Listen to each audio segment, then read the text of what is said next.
बिस्मिल्लाहिर्रहमानिर्रहीम। अय्याका नअबुदु व अय्याका नस्तईन। अल्लाह ताला आपको हमेशा खुश रखे और अल्लाह ताला आपके रोज़े अच्छे और खैर खैरियत से रखने की तौफीक दे आपको। आज मैं आपके लिए लेकर आई हूँ रमज़ान शरीफ का शरबत, मिल्क शेक, चीकू का शरबत, जो बहुत ही मज़ेदार और सेहत बख्श बनता है। इसके लिए ये 1 किलो चीकू है मेरे पास। इनको अच्छे से धो लिए क्योंकि इनके ऊपर हल्की हल्की ना मिट्टी होती है। इनको बहुत अच्छे तरीके से इसको धो लेना है। धो के तो ऊपर से इसका छिलका रिमूव कर लेना है और इसके अंदर बीज होते हैं 2-3, वो याद से निकालने हैं।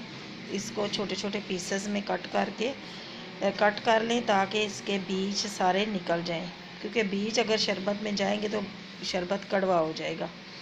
ये देखें, मैंने सारे बीजों को निकाल लिया और ऊपर से छील के काट लिए।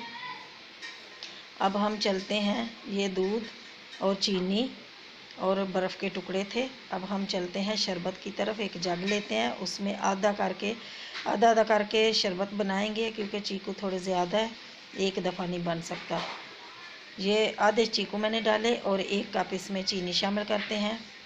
छोटा कप चीनी शामिल करिएगा या आप अपनी मर्ज़ी के हिसाब से चीनी शामिल करें। और 2 से 3 बर्फ़ के टुकड़े शामिल करेंगे और उसमें ये दूध शामिल करेंगे। इसमें पानी नहीं जाता, ये दूध में ही बनता है शरबत और बहुत ही सेहत बख्श और बहुत ही जायकेदार शरबत मज़ेदार बनता है। अब हम इसको ग्राइंड करते हैं।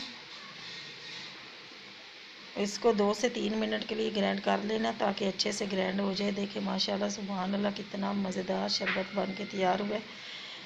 ये आपकी अफ्तारी को 4 चांद लगा देगा। ये जी मेरा शरबत तैयार हो गया। अब हम इसको करते हैं गिलास में सर्व। ये देखें, अब इसके छोटे छोटे टुकड़े करके चीकू के मैंने रखे हुए थे वो भी इसके ऊपर डाल देते हैं।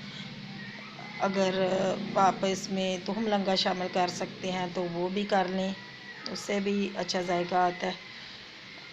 बहुत मज़े का शरबत है। अल्लाह ताला आपको अपनी हिफ्ज़-ओ-मान में रखे। दुआओं में याद रखना। अल्लाह हाफिज़।